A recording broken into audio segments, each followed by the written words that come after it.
Welcome, everyone, to another episode of the Travel Rolly podcast. Today we have Mr. Scott Macpherson. He is a golf course architect and author living now in the British Isles. So we're going to hear about some of the courses that he's worked on, some of his books. I hope you guys enjoy. That's very cool. Well, welcome everyone to another edition of the Travel Royally podcast. Today we're very excited to have as our guest, I should say, Scott Macpherson. Scott's a golf course architect and author. Born in New Zealand, he started playing golf at 14. He quickly caught the golf bug, and his experiences from the start inspired him to become a golf course architect. Now, he's worked on courses all over the world, including the Colt course at Close House, O'Ready Sands, Royal Malta Golf Club, which is a current project for him, Pyle and Kenfig, Royal Wellington, Waikane, Miramar, and Golf It in Glasgow, which was commissioned by the RNA. He's authored 2 books that we highly recommend, Golf's Royal Clubs and St. Andrews, The Evolution of the Old Course. He's lived in New Zealand, Australia, the US, St. Andrews, and now he lives in Edinburgh. So, Scott, welcome to the Travel Royally podcast. Thanks, Jeff. You made my life sound very exciting. I wish I could live it myself. It is pretty exciting, I think, for people that don't travel a lot. And many of the guests that we have that come over to your part of the world to play golf in Scotland, oftentimes it's their first time going over to the UK. So now I want to tell the story about how we met because it's very funny. So Scott and I were at a conference in St. Andrews back in late January and early February. We were at a very nice hotel. I won't say which one. I don't want to speak ill of them, even though it's not a big deal and wasn't their fault. But in the middle of the night, there was a fire drill. So the entire hotel evacuated into the parking lot. And he and I were standing there, hair a mess, and we struck up a conversation. And then I began stalking him to find out more about what he did. And so we came together under unusual circumstances. But Scott, it's good to see you. Well, most of the best people I meet are in the middle of the night, Jeff. Exactly. Yeah. Well, you're talking 30 years ago, not recently, yeah. I'm sure. So the funny thing about that fire drill, it's obviously you turn up and it's 3 a.m. and you're wondering quite where you are. But it was a second fire drill because then it went off again. You're like, now do we have to go back down? Is this a real one or is this? Yeah. It was fun. That was funny. Yeah. But let's start at the beginning. How did you originally come to golf? Because you came relatively late. Comfortably, yeah. I mean, I come off a farm in New Zealand, small farm, but we had a golf course nearby. But, I didn't come from a golfing family. But once a year, Dad would say to me and my brother, why don't we go and hit some balls around, boys? And this particular day, the golf pro was there and he was, I think, looking for kids to join the junior section, which, equaled about 5 kids. So, me and my brother would have made 7. My brother wasn't interested. He's pretty sporty, but golf wasn't his thing. But I did and loved it. And we were lucky, I think in hindsight, we were lucky to have just a fantastic links course 10 minutes down the road called Paraparamu Beach Golf Club, which I think got as high as 67 in the world rankings, maybe hosted about a dozen New Zealand Opens. So it's an eye opener, right? You go to these places and you think, wow, this is pretty cool. Yeah. So I got hooked pretty early on, and then in between shearing the sheep or moving the cows, thought maybe I can build a little golf hole on the farm here. So we had about 158 yards and made a little drop sort of par 3 over this little valley, mowed it out myself. And that was my first hole when I was about 16. Wow. Saved me getting on my bike and cycling to the golf course. Well, you guys are blessed in New Zealand, or when you live there anyway. There's so many wonderful golf courses there, and since you've left, it's blossomed even more, hasn't it? Yeah. There's been a massive investment now, particularly from Americans. With up at Tara Iti, and there was another guy before him, Julian Robertson, who came and did Cape Kidnappers in a couple of courses. So yeah, I think New Zealand has always had really good land. It's a pretty egalitarian sport in New Zealand. It's sort of open to everyone. It's been pretty cheap and accessible. But what's happened is I think people with the wherewithal have come and thought, do you know what, the upper end of golf courses in New Zealand, that sort of top level, really great courses, hasn't always been there. So they've gone straight into the top end, which is, I mean, it's great to have those to aspire to. It doesn't necessarily grow the game, but it certainly has provided a lot of focus on golf in New Zealand. Yeah. Certainly for people visiting, it's still pretty cheap and accessible. There's lots of great little country courses, which I tend to push people towards, a lot through the middle range, and then these very high-end, glamorous courses. So I think we're lucky now. I think it's pretty much in balance. Generally that sort of pyramid is what you're after, really broad base. And then as you go up, there's, that sort of that high-end experience. Yeah. Well, the same things happen in Scotland, right? I mean, with the influx of so many new courses that are top, at the top of that pyramid you just described, the cost for visitors has gone up dramatically. But we like to push people to some of those lower level courses because they get a more traditional links experience. So, yeah, and you know what? I think I'm right in saying that New Zealand and Scotland are pretty much 1 and 2 in terms of golf courses per head of population. I can't remember exactly what the numbers are, but I think it's something like New Zealand has about 430 and about 5 million people, and Scotland's got about 550 and about another million people. So, yeah. So I think that helps that dynamic. Quite a lot of people, well, not many people, but quite a lot of golf courses. But yeah, it's trying to find a way. And you mentioned earlier, and I don't necessarily want to jump in front of where we're talking, but the Golf It facility I've just been involved with the RNA is about reversing that trend in terms of making golf available to people again who maybe were put off by the price level, that entry level, because golf is it's a great sport, but if you can't get into it, then it becomes really difficult, right? And the major blockers seem to be price and time. People think it takes too long and it costs too much. So what the RNA has said is, well, we think we can do this differently, but they wanted to sort of prove it. So they bought Letham Hill, which was a municipal golf course in Glasgow, very close to closing, probably 5 minutes away from being turned into residential housing. They bought it for a pretty minimal price and then invested quite a lot of money into converting it into a high-end sort of driving range with all the ball tracking technology. And the 18-hole golf course got reduced to a 9-hole golf course, family-friendly, playable golf course. It's about par 33 and about 2,500 yards, 1 par 5, 4 par 3s, and the other par 4s. But it's a course where the shortest tees are about 50 or 60 yards, all weather tees with big great stars, great for the kids, and then a staggered tees all the way through. Yeah. So there, the focus there is about saying yes to golf. Yes, you can play in less than in a short period of time. Yes, you can use your phone. Yes, you can wear different types of clothes. Your jeans. So, whereas golf has typically started to say no to people. If you're trying to learn to play golf, certainly in the UK, you're very unlikely to go to a golf course because non-golfers just think there's 100 old men behind those gates who want to shout at you. So, I guess the RNA have done a lot of sort of background thinking, and they've got all the research to try and know what those numbers are saying. Right. And it was just the most amazing experience about 2 weeks ago when Golf at Glasgow opened, to be coming down the 9th hole, which is a par 3, and you could see there's 52 bays, and you could just hear this buzz from all the kids and people hitting golf balls, and it was sort of coming in waves sort of up the hole, and it was a real vibe. It's very difficult to explain, but that was the type of energy that I think is going to bring people back to the game, either people who have never played it, want to play, or people who have played it and then left it for one reason or another. Yeah. It's pretty exciting times.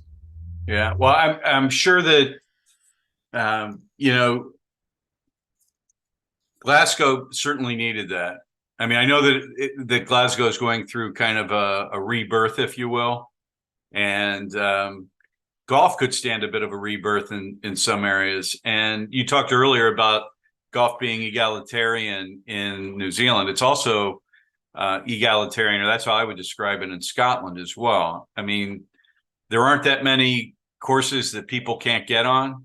I can think of maybe 2 or 3 that are so private you can't get on them. but the rest are basically open to anybody.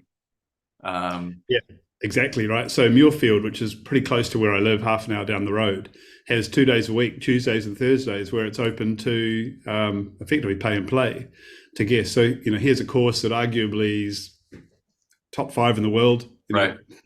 Put it wherever you want.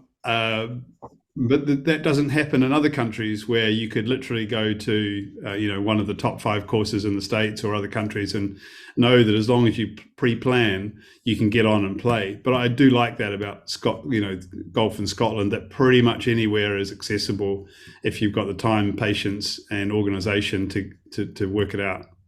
Well, congratulations on Golf It. I think it's a wonderful thing that you guys have done over there, and it's a little bit different from us over here. We've got these Top Golf things all over the place, and it's more about drinking and eating than picking up the game. I don't know how that's going to, I don't know if or how it's going to grow the game, but I guess anytime that someone swings a golf club, once, maybe if they hit that one shot, where it goes 200 yards or whatever they think is a long way, maybe that'll get them to come to golf. I hope so.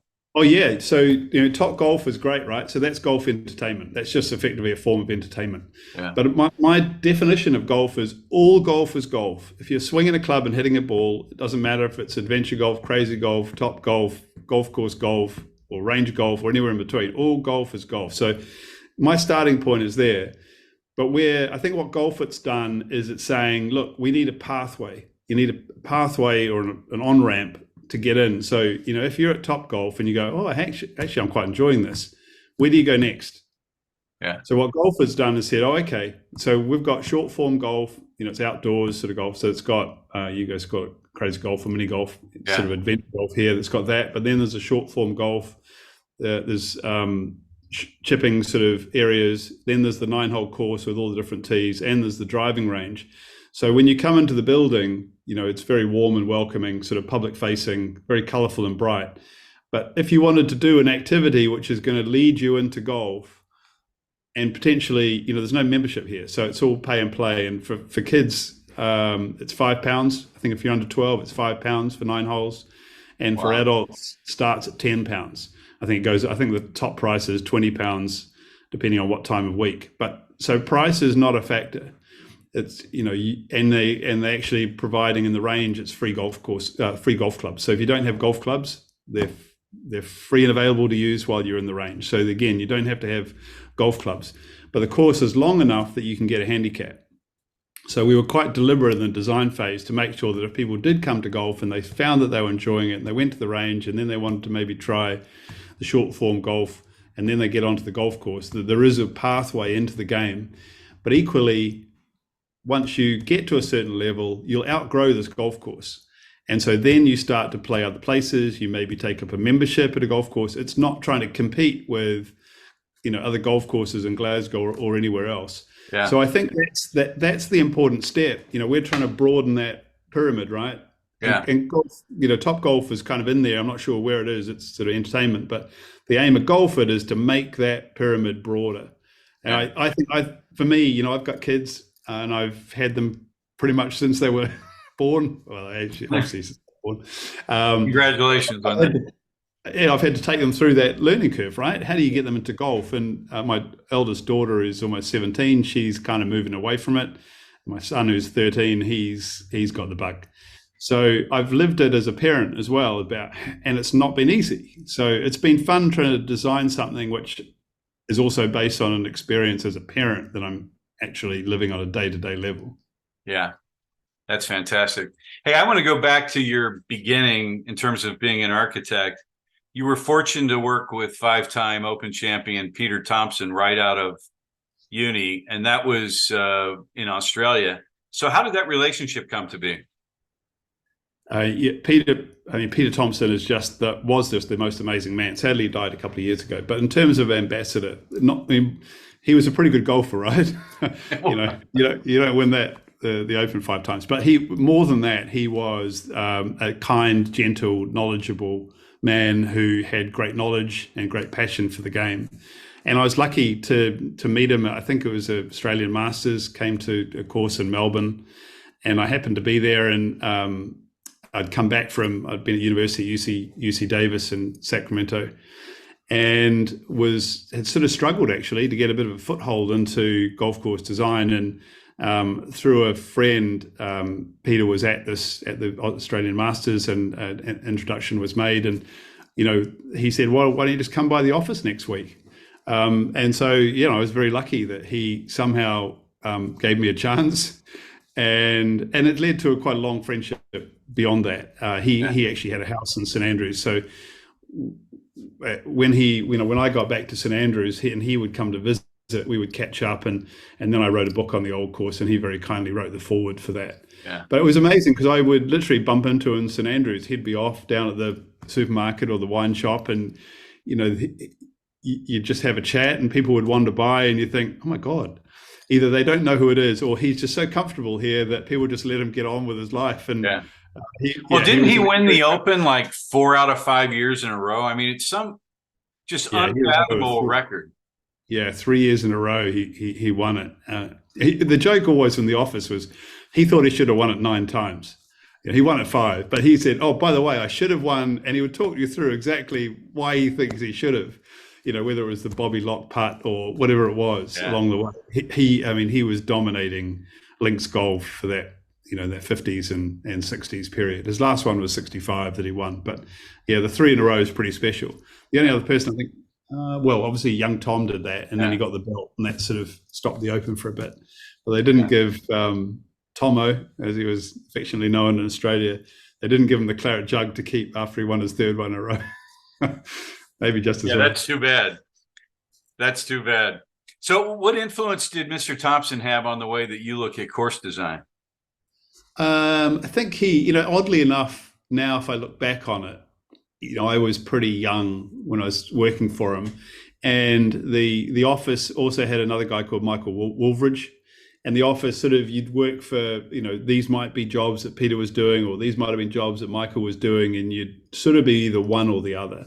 But Peter was amazing because every day he was in Melbourne, he would come into the office, and he might be there for half an hour, he might be there for half a day. But he'd walk around all the desks and see what you're up to and give you some thoughts on what he might be thinking. I remember one of their sort of design thoughts is they didn't like bunkers behind greens. He was pretty. They were, it was just sort of one of those things. They said we don't do that. And the explanation was that if you're a boat and say you're sailing from America to the UK, once you get to your destination, we don't want you to crash into the port. And a bunker behind the green is a bit like crashing into the port. Wow. I kind of see it differently now. There's definitely sometimes when actually a bunker behind the green actually saves you from ball going over a cliff and down a hill. So there's other reasons, but there was design philosophies that I learned along the way. And one of the benefits, I've had my own company for, it's 20 years next year. And you pick up things, and some you hold on to and some you don't hold on to. And, it's one of those privileges, I think, of sort of working in different places that you can choose the things you like and maybe the things you don't. Well, as I think about that concept at the old course in St Andrews, I'm struggling. I know you know the course better than I do, but I'm struggling to recall a hole with a bunker behind the green. Well, obviously, probably the first sort of famous one you get to is the ginger beer, the 2 ginger beer bunkers on the 4th green that sit behind, where they used to sell ginger beer and bits and pieces. But you're right, there's not, and generally it's sort of one of those things that once you think about something like that, you go, oh, that's interesting. But I could say, the 13th at Augusta, right? It's got those 4 bunkers back and around the left side. So there's really clear examples of where that, really good holes have bunkers behind a green. Now, those may be mainly for aesthetic reasons. They sit on slightly above the green, and they've got, the flowers and the trees and everything behind them, and they look great. You don't often see people in those bunkers. Occasionally someone's gone long, pins are left. And you certainly don't want to be in one. And you certainly don't want to be in them, right? Because then you've got to come down the hill, down the slope, and raise creeks behind you. So that's not good. So it was a philosophy which had its place, but I think for the right reason you could divert from. Well, I think Tommy Fleetwood would have loved to have seen a bunker behind the 17th green on the final day at Hoy Lake this year, right? There was He got something it. behind the green. I don't know what it Yeah. was. Well, after that, you went on to work with Dennis Griffiths, who's an American designer, and you were the on-course architect for the two courses at St. Andrews Bay. I know that was very early on. What did that experience teach you? Yeah, so I came from working with Peter, and then I came to St Andrews, and just by chance, I think my life has been a series of lucky turns. But I got there and then heard that they were planning on building these two courses in St Andrews, and I hung around for a bit, about a year and a bit, to try and get the job as the on-site architect, and I filled my time by caddying on the old course. But it was just it was like doing a PhD. It's the only way I can describe it. It was the perfect place to learn how it actually works. You can work in a design office and you could be Michelangelo drawing plans. The reality is golf is designed on ground level. Golf's played at eye level, it's played on the ground, and you've got to be able to see it. So I had 4 years pretty much there as the on-site architect for the two golf courses. And Dennis was just the most amazing guy to work for, because he's one of the very few who did design build. So they had a construction company. You could be in the office in the morning and you're on a machine in the afternoon. And, Dennis owned a couple of golf courses. He was like the perfect boss, because, the reality was he knew how to build stuff. He knew how to design stuff. He knew how to build stuff, and he knew how to operate it. Yeah. So I was very lucky, and I ended up going back and forth to the office in Atlanta for about 3 years after that, before I finally got married, which brought me back to Scotland. So I would have loved to have worked for Dennis for longer, and we still have a very good friendship. And I was actually emailing him the other day about some just chit chat, actually. How good are you on a bulldozer? Are you still good at shaping? No, I'm not good at shaping anymore. I'm not. Arguably, I was never that good anyway. I'm better on an excavator, but and we're working in Malta, and we're currently. I was on the excavator last week, and I realized that I'm really not as good as I thought I was. I can dig a hole, but I'm okay. I'd say I'm probably a 25 handicap here, but maybe on a good day I'm a little better than that. But So what other architects influenced the way you look at course design? Well, historically, Colt he's quite trendy now. When I started, we did the Colt course in Newcastle in England. And, it's named after him. Fortunately, the owner really liked horses as well. So he owned horses. So the name Colt worked for him, and it worked for me because I was a Harry Colt fan. Yeah. So historically, he's always been somebody that I've sort of followed and read about. But I kind of glide along a little bit, and I pick up things from different people rather than being specifically in a fan club for particular architects. I kind of, my company is sort of specialized in bespoke work. So I really look at the land and see what we can do from there, rather than sort of copycat stuff where you see a great hole and you try to imitate it. Now, I find that's not usually a particularly successful recipe. But yeah, there's just been, even in today's time, I've spent a bit of time with Tom Doak. Occasionally, he's done, obviously does great stuff.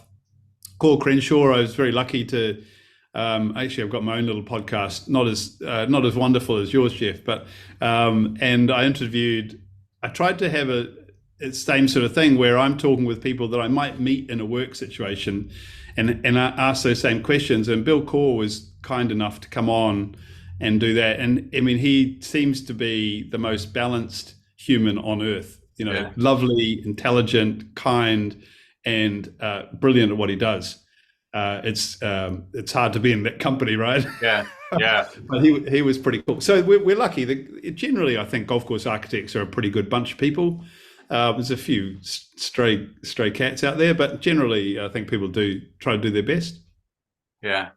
Well, you've had the occasion, Scott, to work all over the world. You've worked in places like Australia, New Zealand, Malta, France, Italy, England, Wales, Scotland, the US. So working in all those different countries the way that you have, how has that shaped your design philosophy over the years? Has it changed from when you started? I think it's always changing. I'd like to think it's always changing because that means you're learning, right? So if I wasn't picking up things along the way, then I'd be a bit stuck in the rut. I guess the travel thing. It sounds like I'm always on a plane, and certainly there is a bit of travel involved. But that might hark back a little bit to being a Kiwi. Kiwis sort of New Zealanders sort of travel, and so it's an island at the bottom of the world. So you've got to kind of get on a plane to go anywhere.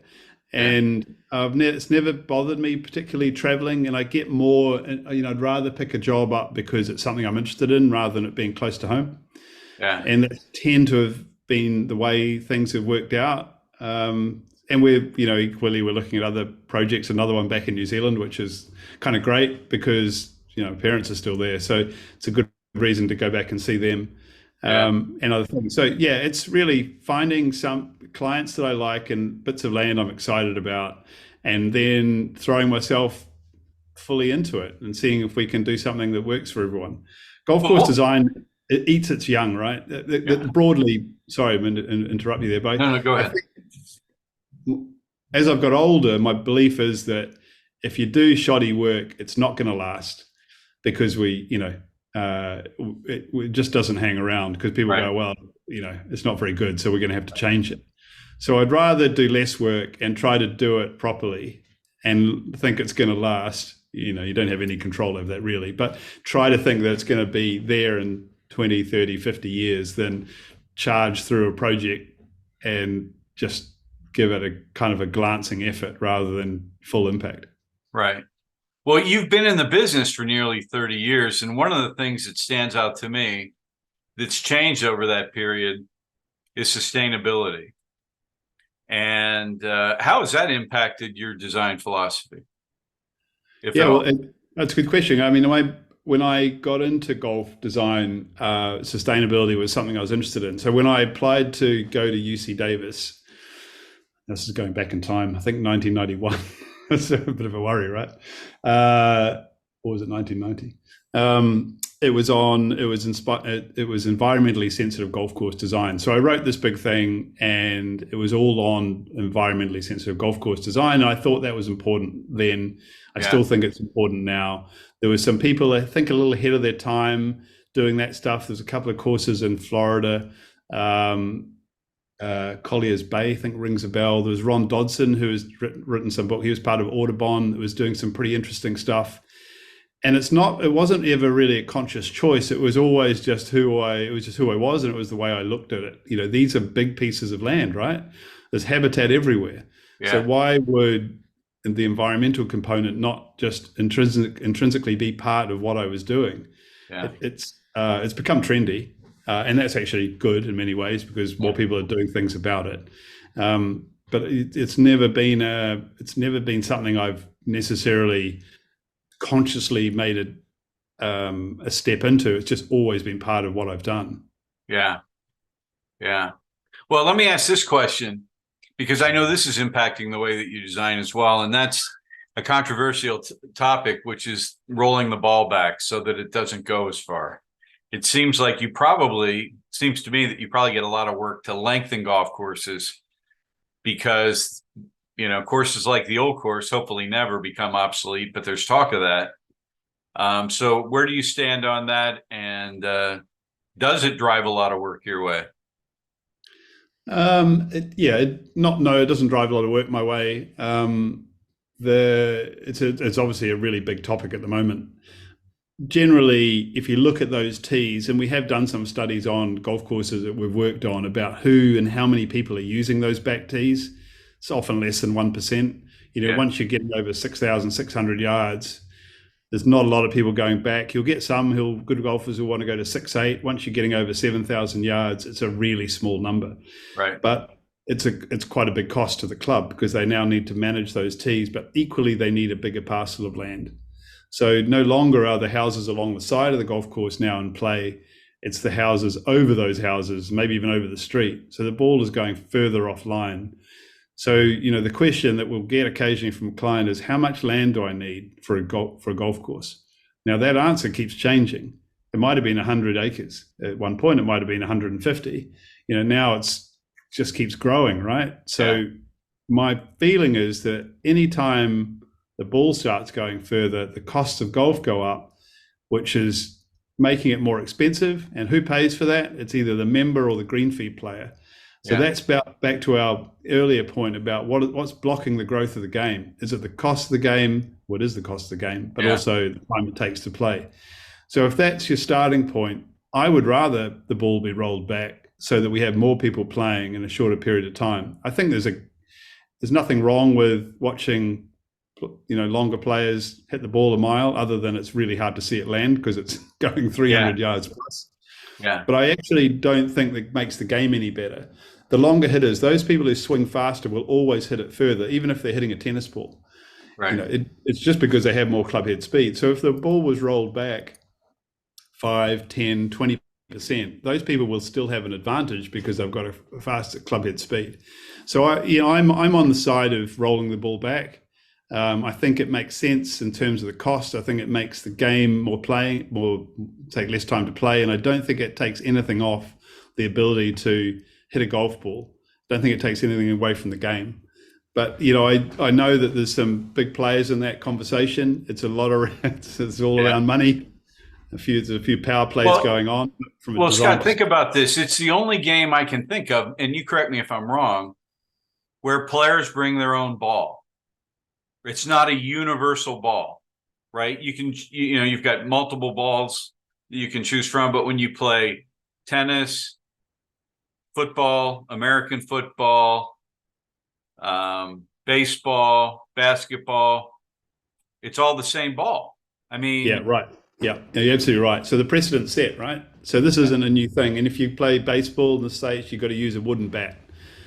So they've definitely taken that power out of the baseball, and they've taken it out of other sports as well. Tennis, control the ball pressures. Yeah.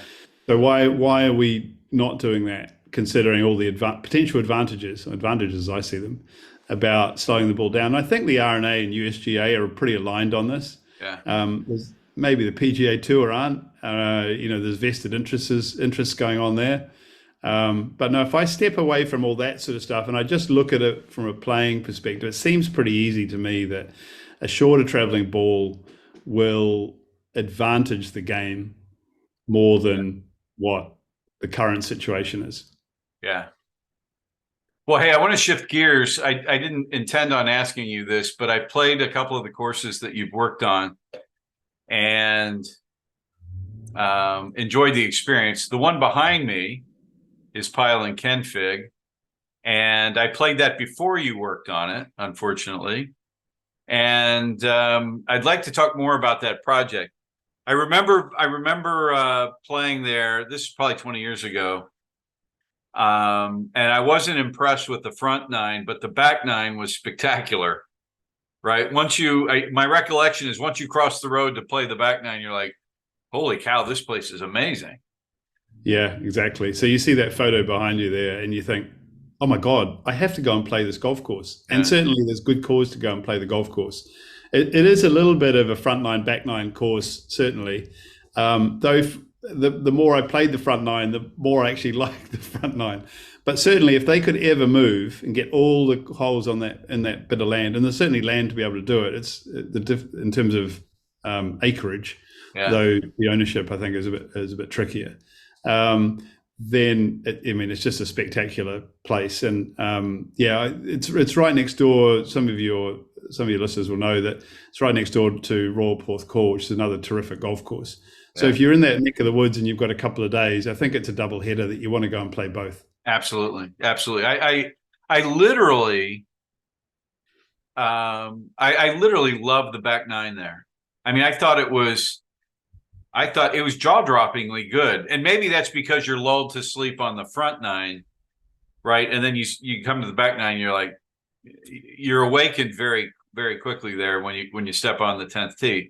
Now, what was your scope of work there? Because you did a renovation, correct? Yeah, and we got caught with lockdown with a lot of that sort of stuff. But effectively, it was primarily bunkers. There were some little bits of greens that we wanted to do as well, and we'll probably get to some of those. We've done a couple, but there's a couple more that we haven't done yet. But they're primarily like a lot of these golf courses, and the previous conversation about golf balls is exactly what was happening, is that people were hitting it past all the bunkers, and so therefore the strategy had changed. Yeah. So it was a case of pushing bunkers back into play, making people think about what's the right position to approach certain greens and the angles. It's a really neat property. It's really bold on that back nine, particularly off the tee, and it's just a wonderful place to be. You could literally lose yourself there. If you were parachuted in, you didn't know where you were, you go, I just want to stay here for the rest of my life. Yeah.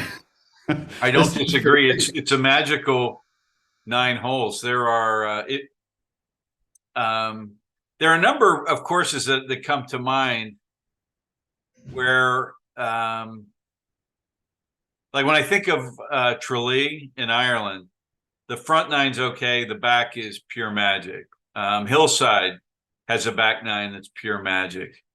And Pyle and Kenfig, I put in that class. It's like, it's magic in there. It's astounding. Now, I think I know the answer to my next question, but I'm going to ask it anyway.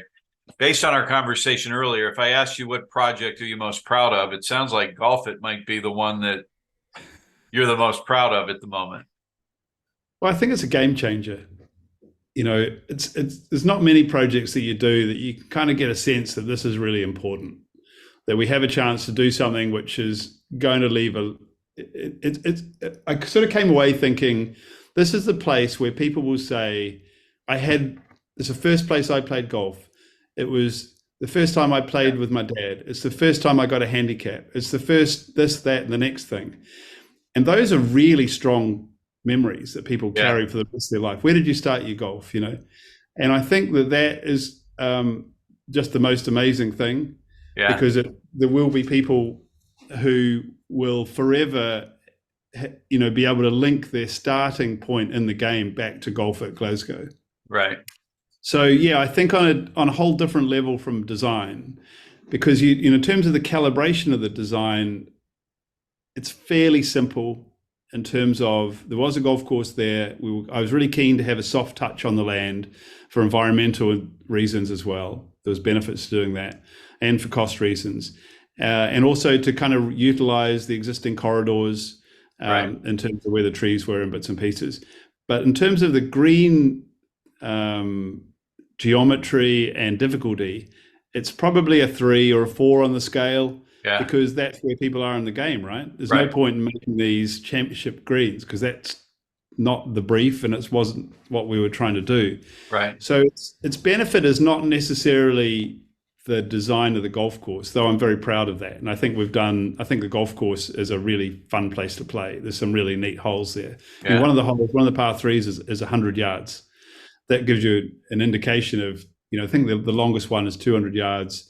And they sort of stagger in between. We've got a couple of neat short par fours, and it's sort of slightly rolling land. There's some drop holes as well. I think the second hole is a drop par 3, about 130 yards, and it gives you incredible views over Glasgow. So that's quite a strong point of the golf course. But what it does really well is it connects with the community. So as soon as you come in, it's right by the motorway. So it's right by the M8, which connects Edinburgh and Glasgow. So it's very accessible.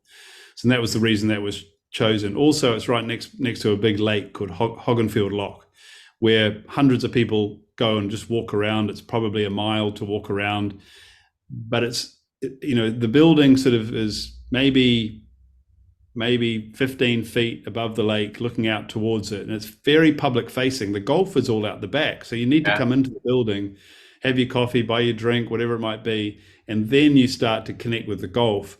And we've got some wonderful sort of walks, what we call nature trails, that go around the site. So there's school groups or community groups and church groups that can come into the building, and then they're taken out on these ecology walks. We've planted an orchard in the middle of the golf course, so that's on one of the trails. And that was all about sort of showing to people, and particularly this is in the east end of Glasgow, so it's a fairly deprived area, but it's about these kids coming in. The teacher might say, hey kids, we're going to maybe hit some balls later, but let's go on the nature trail now. And they go through the forest and they come out to where the wildflowers are, and then they end up in the orchard. And the teacher can say, look, the pollination is really important part of growing plants. And so here's our wildflowers, and you'll see the bees and they're pollinating, Yeah. but also we've got flowering trees, So these apple trees are flowering, and if we come back in 3 months' time, there'll be apples and you can come back and eat them. So there's a whole level of different level of connections being made. It's not just about, hitting the golf course or hitting the driving range. I think that's what I'm really excited about with the vision that the RNA had. And I'm just a worker, right? I'm just trying to implement what they're doing, but I'm fully on board with this whole idea of connecting with the community, growing the game, and then giving people a pathway in and out of the sport. Excellent. Well, I'm excited to see it. The next time I'm there, I want to go visit. But I want to shift gears now, and I want to talk about your 2 books. I've read both of them.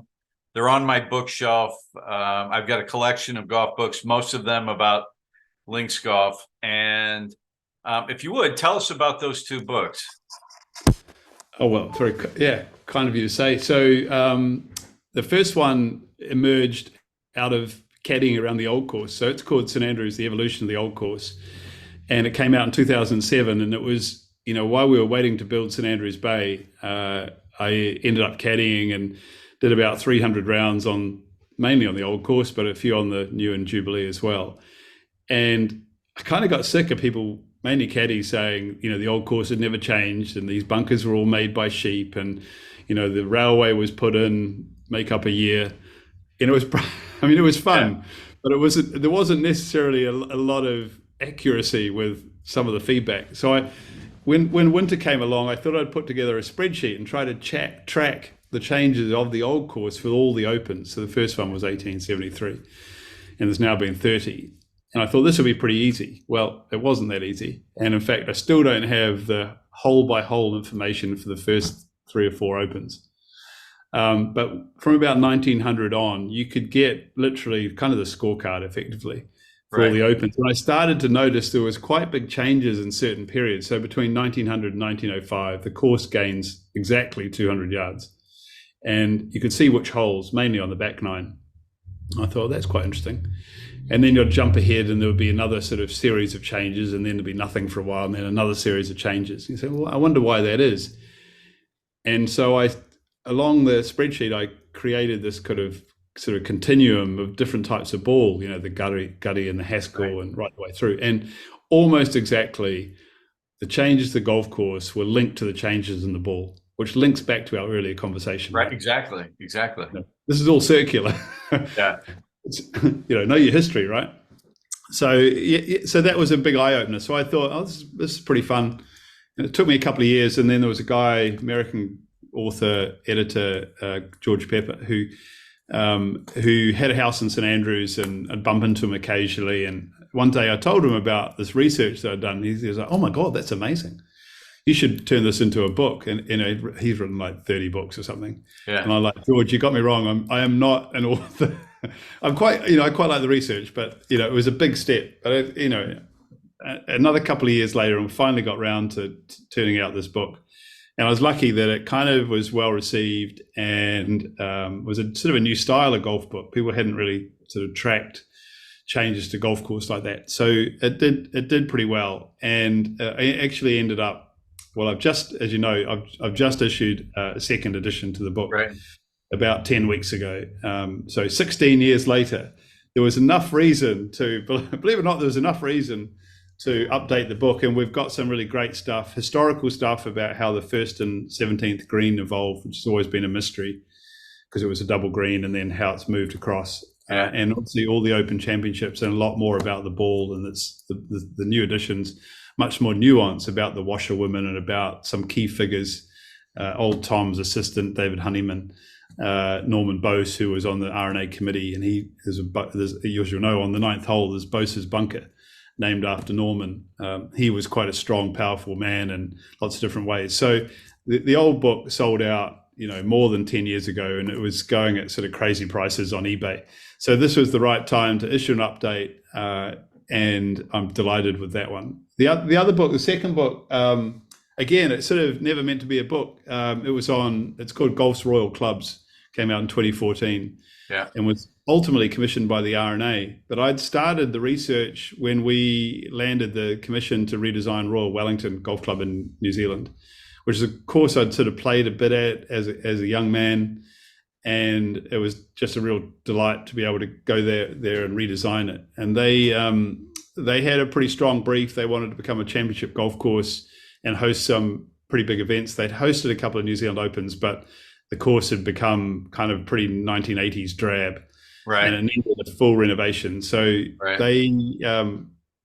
so I was sort of interested in, and then when I was there as a lad, it was just Wellington Golf Club, and at the RNA's 250th celebrations in 2004, they were awarded the royal title, and I happened to be in St Andrews when it happened. I was like, that's pretty cool.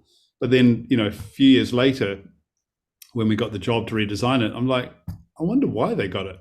How do you get that? How many clubs are there that have it from the British royal family?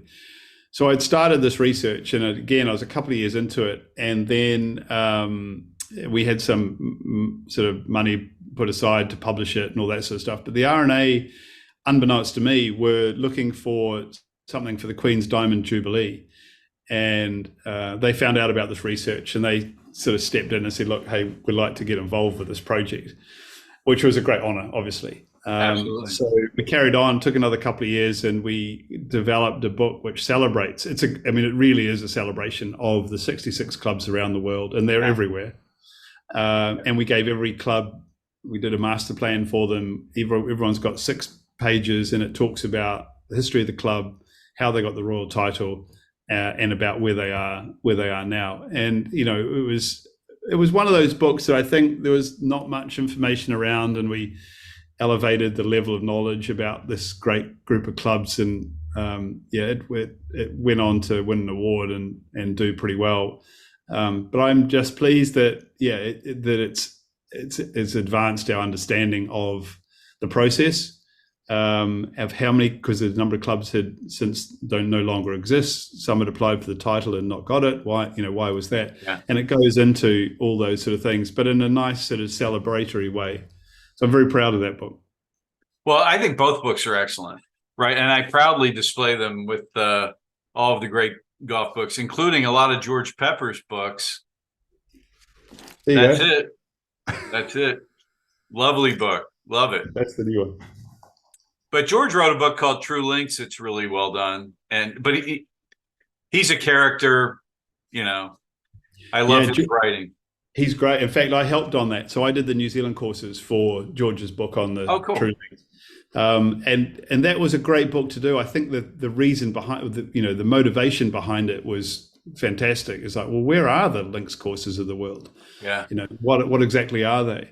So, particularly with what you're doing, where people love their golf, they want to travel, they want to know this information, unless people like George go out there and do the research and put these things together, it's very hard to sort of find out. Certainly nowadays, the internet has made things easier. It was pretty tricky 20 years ago when I was doing the old course book first time round.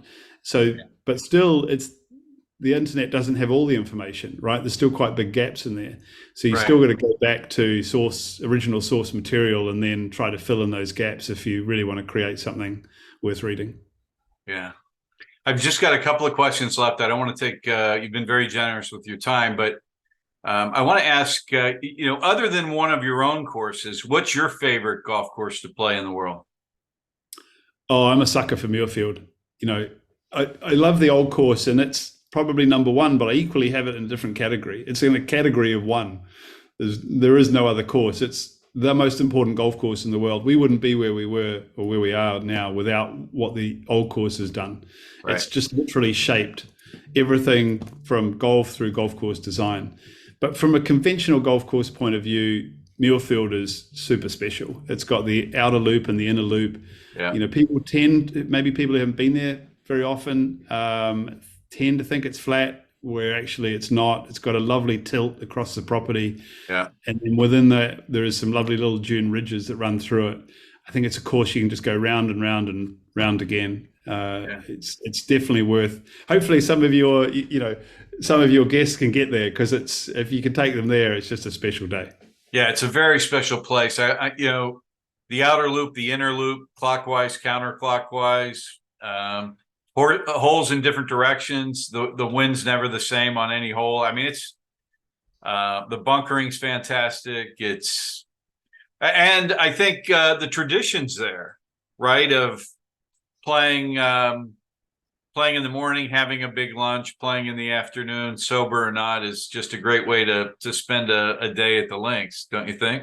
Yeah, and of course, they wrote the first rules of the game, so they've got incredible history. Up until they had a little blip in their history in the 1930s, they would have been the most senior club. When their sort of fortunes took a slight downturn, the RNA sort of stepped up and took over control of a number of things. But yeah, the Muirfield, the Honourable Company of Edinburgh Golfers, which is actually the club itself, we've got a lot to thank them for, because they sort of set things in motion. But from a playing point of view, I think you're absolutely right. It's a shot maker's course, but anybody of almost any handicap can have fun out there. Yeah. And then you have the experience of the lunch, and the element. What I like about what they do, if you have that full day experience, is you can play your own ball in the morning, which is pretty rare normally.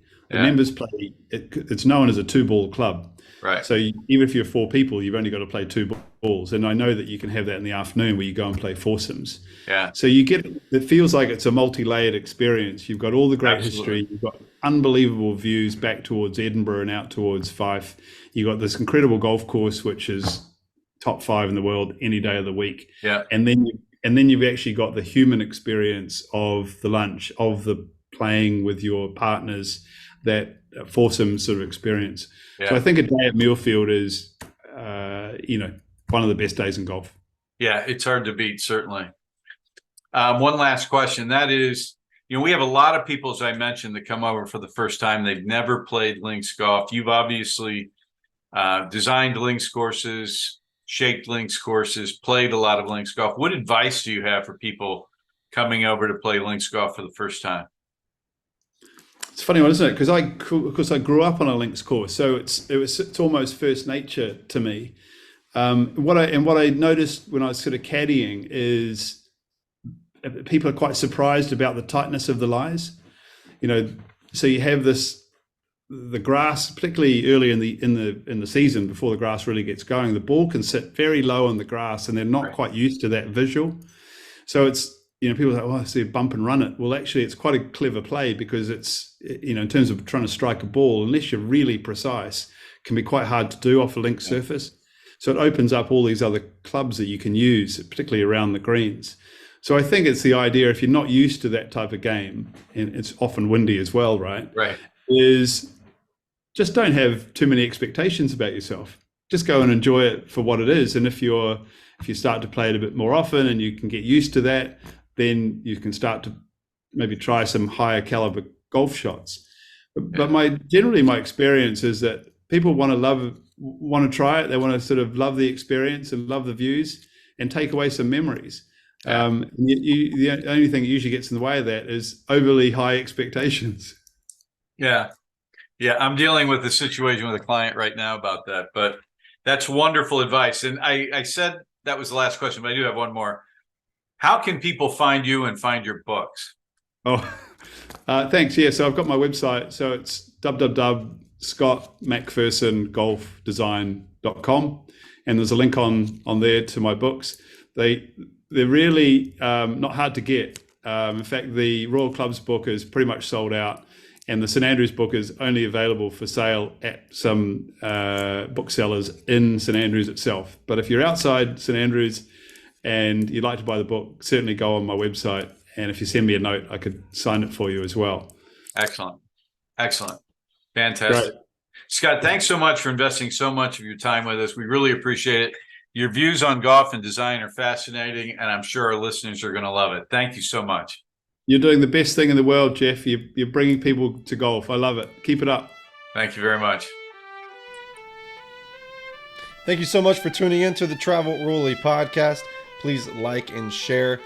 Subscribe if you want to keep up with Travel Rolly podcast.